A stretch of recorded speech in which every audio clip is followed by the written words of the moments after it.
Sejam bem-vindos ao Capitulário. Este é um lugar, um espaço, um veículo de fala, de palavras, de conversas, de entrevistas, que pode nunca chegar a ser uma janela aberta para o mundo, nem mesmo um periscópio sobre o oceano do social. Na verdade, queremos ser uma caixa de ressonância que amplifique as falas dos sujeitos. Queremos fazer ressoar o que cada um puder trazer de si para os problemas do nosso tempo. Um dos instrumentos que vai nos ajudar nessa empreitada, entre outros, se chama psicanálise. Passemos, portanto, ao psicanalista. E sem fazer rodeios. Aliás, todos nos levariam ao lugar de que agora lhes falarei. É que não se pode situá-lo melhor, objetivamente, senão pelo que antigamente se chamava de ser santo. Um santo, durante sua vida, não impõe o respeito que às vezes lhe vale uma auréola. Um santo, para que me compreendam bem, não faz caridade. Antes, presta-se a bancar o dejeto. Faz descaridade. A convidada de hoje tem formação em marketing e pratica psicanálise. Eu lhe convidei para falar em especial do projeto em que ela atua, o Psicanálise na Praça. Ela é a Patrícia Peixoto de Arruda. Seja bem-vinda, Patrícia. E antes de mais nada, te perguntaria se tu poderias explicar para os não iniciados, aqueles que não fizeram catequese, primeira comunhão na nossa paróquia, será que tu poderias dizer, com tuas palavras, livremente, o que é isso de psicanálise, o que se faz? Bom, primeiro, Arthur, obrigada, por eu estar aqui, poder falar um pouquinho do projeto do Psicanálise na Praça, que é um projeto, é um desafio que a gente abriu ano passado e está conseguindo se manter e aí atualizado. Assim, falar, para quem não faz parte da paróquia da psicanálise, para mim, que vim de uma outra formação, eu tenho mais de 30 anos de formação em marketing, mas sempre fui alguém que sempre andou com a psicanálise, ou por ser analisanda, ou por estudar, ou por muito acreditar o que a psicanálise oferece. E aí, nos últimos 5 anos, enfim, fui fazer a formação e mudei completamente a minha vida, e hoje atuo na clínica como uma psicanalista praticante. A psicanálise, para mim, é a possibilidade, através de uma escuta diferenciada, de você se haver com quem você de fato é, e você conseguir sustentar desejos que até então você nem se dava conta que tem. Então, acho que é isso que é a psicanálise para mim, essa possibilidade de que, através da palavra, apareça e faça surgir algo que ficava tão recalcado, tão escondido, tão não sabido, que aparecia de outras formas sintomáticas e que acabavam trazendo sofrimento e angústia. Para mim é isso. E para quem ainda não conhece, que projeto que é esse, Psicanálise na Praça? Bom, o projeto Psicanálise na Praça é um projeto que a gente seguiu, outros que já existem no Brasil, já acontece em São Paulo, já acontece em Porto Alegre, projetos semelhantes, que é um projeto, na verdade, nós somos um coletivo de psicanalistas que, em agosto do ano passado, nos unimos porque acreditávamos, e continuamos acreditando, que a psicanálise precisava sair do consultório. Ela tinha que se tornar algo mais acessível. Existe uma coisa muito elitizada em torno da psicanálise. Parece que a psicanálise é uma coisa para poucos, é caro, para ricos, e ela só pode acontecer quando dentro de um consultório. Então, nós somos 7 pessoas, 7 psicanalistas, que resolvemos, seguindo outros projetos, mostrar que não. A psicanálise pode acontecer em qualquer lugar, onde se possa ter uma escuta especializada, uma escuta diferenciada, pode vir a fazer surgir um sujeito dentro dessa troca. Então, o que é o Psicanálise na Praça? O Psicanálise na Praça Floripa é um projeto que começou há um ano, numa praça do centro de Florianópolis, que é a Praça Getúlio Vargas, que é a Praça dos Bombeiros, onde toda terça-feira, das 10 da manhã à 1 da tarde, um grupo de psicanalistas, nós somos em 7 pessoas, nós vamos para a praça, colocamos cadeiras de praia e ali ficamos. E as pessoas que circulam ali, que têm interesse, param, procuram um de nós, ou, enfim, querem saber o que acontece, e ali, naquele lugar, na praça, num banquinho separado, embaixo de uma árvore, a gente, então, faz os atendimentos. Isso começou assim, e tem continuado, e esse ano da pandemia, claro que isso mudou muito, porque essa praça virou online, mas o projeto da praça é esse, é a psicanálise num espaço público, tornando acessível algo que tinha uma imagem de ser algo elitista, algo para poucos.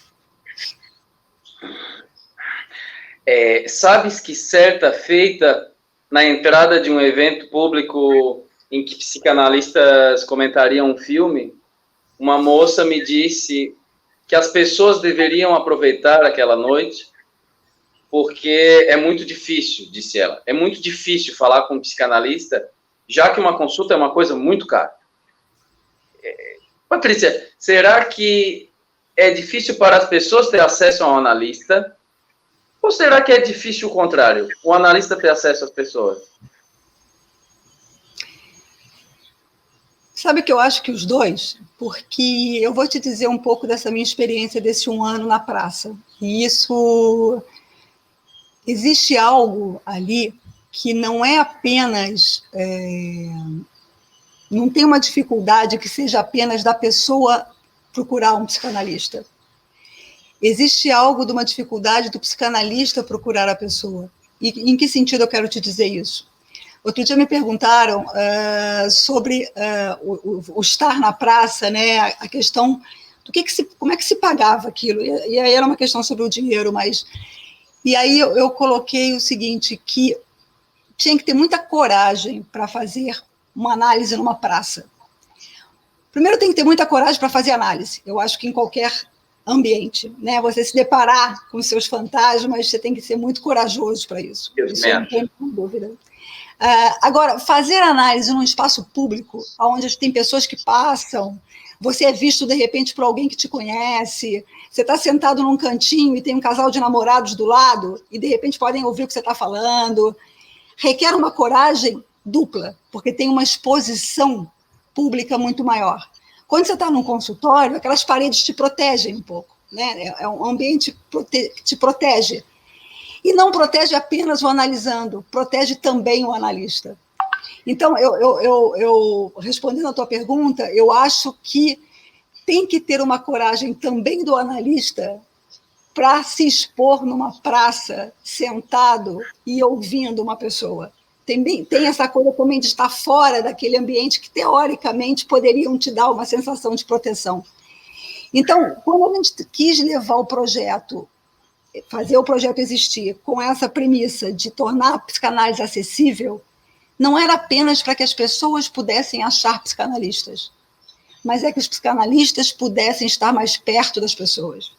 Eu acho que, nesse sentido, o projeto da praça faz essa mão dupla, né? essa mão de duas vias. E a coragem passa a ser não apenas nossa, psicanalistas, que estamos ali, de cadeirinha na praia, de praia, sentado, dando a nossa cara, exposto, e também aquele que senta, teoricamente, para pedir ajuda, né? Para precisar ser ouvido, de alguma maneira. A pessoa que procura atendimento e é atendida por vocês no projeto, ela paga? Uma boa pergunta, isso é uma coisa, porque nós do grupo, a gente faz reuniões constantes entre nós para trazer questões que a gente discute, né? Uma coisa era pensar o projeto, outra coisa era botar o projeto na rua, né? E o que aparece a partir dele. Isso é uma pergunta que a gente está sempre discutindo, né? Na verdade, essa e se é psicanálise que a gente faz ali. Mas ela paga. A gente fala muito dessa questão do dinheiro, né? A gente não está tirando a importância do dinheiro como operador clínico, no sentido de não ser uma filantropia, no sentido de não ser uma coisa gratuita onde o outro vira um grande outro, esse analista, no sentido de que se estabelece uma relação de dívida ou alguma coisa nesse sentido. A gente acredita que existe um pagamento, mas um pagamento feito de uma outra maneira, né? Existe uma questão que articula desejo e gozo, que não necessariamente com dinheiro. Então, de que maneira? O tempo que ela despende para ficar ali, a própria exposição pública, o transporte, muitas vezes as pessoas pegam um ônibus para chegar ali, então tem um pagamento. O horário que a gente fica é um horário também que pega o almoço. As pessoas, às vezes, não almoçam para ficar ali. Então, existe uma outra forma... E passam calor também? É um outro pagamento, muito calor, né? Então, assim, e às vezes não tem espaços com sombra. A gente fica no calor mesmo, né? No banco com calor ali. Então, tem uma forma de pagamento, sim. A gente tem uma preocupação muito grande, Arthur, que não seja visto como um aspecto filantrópico é um grupo voluntariado, é um programa, é um projeto voluntário. Não é. Existe um pagamento. Existe um pagamento de estar ali. Existe um compromisso, existe uma troca de estar presente ali, né? Então, absolutamente não tem nada de filantrópico. Existe algo ali do desejo do analista que está ali de sustentar esse lugar, e existe algo desse analisando de sustentar o seu desejo de fazer análise de estar ali. Então, absolutamente não tem uma gratuidade, uma filantropia,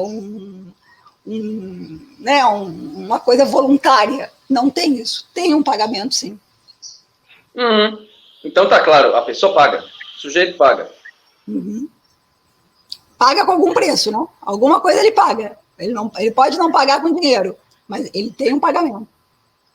E o Jacques Lacan, aquele psicanalista francês, já disse também que o analista também paga, né? Se emprestando, se colocando, à mercê do que vai chegar para ele, está pagando também. E eu acho que a gente podia fazer Eu pensei numa questão agora, da questão desse ano da pandemia, do nosso mundo online, né, dos atendimentos online, que acabou atravessando aí a maioria, ou quase a totalidade dos psicanalistas, no sentido que até então era uma prática que se questionava, né, se aquilo ali seria psicanálise, né, o atender no telefone, o atender com vídeo, se deparar com algo que saía daquele consultório tão higienizado, né, uma coisa tão comportada, né, e a gente se deparou esse ano com essa questão de que, sim, é psicanálise que acontece ali, quer dizer, não se tem uma garantia de coisa nenhuma, a gente sabe que a gente só a posteriori consegue dizer se foi a psicanálise que aconteceu naquele encontro, mas tem algo nesse projeto da praça que tem algo que o psicanalista ele paga com seu desejo, sabe? O desejo de sustentar aquele lugar, o desejo de manter aquela escuta, o desejo de fazer com que aquele encontro, aquilo se perpetue, no sentido de ter continuidade, né? Tinha uma preocupação da gente, como a gente está falando, de estar num espaço público, onde tem pessoas que passam, circulam, e no início, quando a gente ainda não estava na prática, a gente achava que teria muito uma circulação de ter a cada terça-feira pessoas completamente diferentes entre uma terça-feira e outra, né? Não teria uma continuidade tão grande das mesmas pessoas. E a gente se pegou uma época com se questionando um pouco, a gente estava todo mundo com aquele furor curantes, querendo executar uma cura para que as pessoas voltassem, para garantir uma volta, ou para que a eficácia e eficiência fosse tão fantástica que não precisava ter uma segunda volta, porque já teria feito um efeito, né? Obviamente. Que isso milagroso esse curandes, né? A gente se percebeu muito com isso, sabe? De parecia que a gente queria garantir que não, nós viemos, ouvimos e pronto, a pessoa. E quando a gente se deparou com isso, que a gente começou a perceber, primeiro, porque obviamente aquilo que a gente imaginava que poderia ter uma circulação quase que maior do que a gente imaginava de pessoas, e a gente viu que não, na prática, nós começamos a ter pacientes que voltavam todas as terças-feiras sistematicamente. Então, a gente começou a avaliar essa questão até desse furor, né, que era uma coisa muito mais nossa, do analista, do que efetivamente do analisando, né? Então, sim, tem uma coisa do desejo do analista em estar ali, em fazer acontecer, em sustentar esse lugar, né? E aí pegando até essa coisa desse lugar público mesmo, né? Sustentando uma cadeira de praia, numa praça pública, onde passam pessoas conhecidas. Eu já tive a experiência de estar fazendo um atendimento e passar uma pessoa que me conhecia abanar, e aí, como é que você fica, né? Eu estou atendendo, mas eu também... Então, você lida com uma contingência muito maior do que está num consultório um pouco mais protegido delas.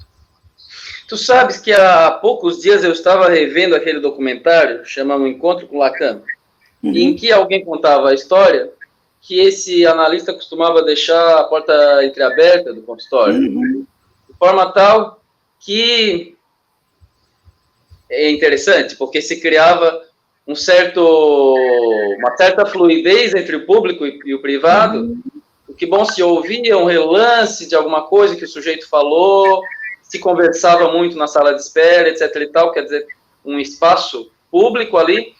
Ao mesmo tempo, disse essa pessoa que falava, ao mesmo tempo, tinha um espacinho ali que o analista deixava para o sujeito, que era muito privado, que era muito íntimo. E esse era muito, muito, muito bem preservado.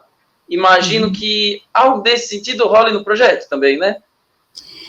Uma coisa assim que a gente sempre está muito atento é como garantir a singularidade de cada um que senta ali, né? Porque tem algo que pode unificar um discurso ali, né? Se a gente pensar, tem algo que unifica as pessoas que passam por ali, são pessoas que, enfim, trabalham ali, tem uma classe social muito parecida, tem uma não possibilidade de ir a consultório, então isso também faz uma unificação de discurso. Então a gente começava a pensar como é que eu garanto a singularidade de cada um dentro de uma possibilidade de um discurso único, né? E, além disso, essa questão que eu me lembro também desse vídeo, e isso acontece muito, porque às vezes eu estou atendendo num canto de um banco e senta um casal de namorado do lado, que inevitavelmente eles vão ouvir algo daquilo que está sendo falado naquela consulta. E eu me lembro que no início eu ficava constrangida, porque eu falava, meu Deus, eu vou diminuir o que eu vou falar, eu vou pedir para o paciente falar menos, falar mais baixo. Então, eu começava a perceber que eu saía daquele ambiente de estar ali escutando para ir para um outro, estar preocupada com o que estava acontecendo no entorno.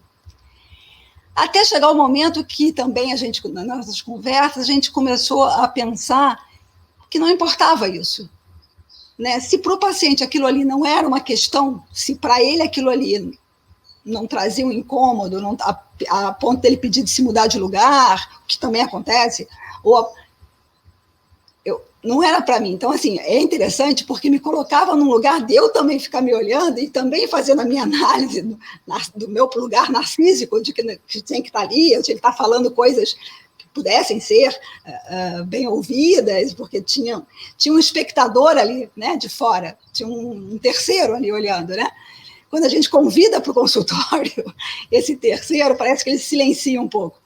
Então, acho que tem essa questão da contingência da praça, no sentido de que acontecem essas situações. Então, fica uma portinha aberta ali do consultório, onde quem passa ouve um pouco. O que ele vai fazer com aquilo que ele ouve é de cada um, né? Pode ser que desperte uma vontade dele, quem sabe, também vir a ser, procurar o projeto, pode ser que não, enfim, né? Quando a gente saiu desse lugar de ficar preocupado com essa porta entreaberta e com o que estão ouvindo na sala de espera, a gente passou a entender que aquilo ali, aquele local estabelecido por mim e pelo analisando, que ele escolhe na praça, normalmente são eles que dizem, vamos para ali, vamos para aqui, aquilo ali vira um ambiente que é ali dentro que a gente está.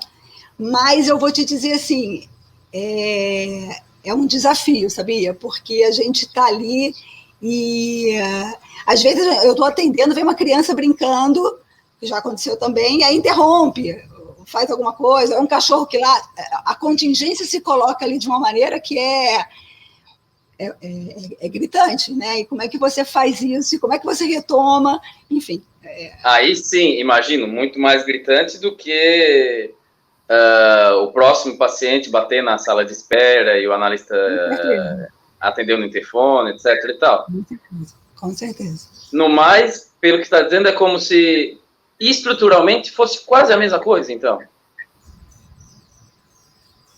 Quer dizer, existe sim o público social, a cidade, etc., e vocês estão bem metidos ali. Agora se trata de constituir esse espaço íntimo. Esse sim, se cuida dele. Eu acho que a gente...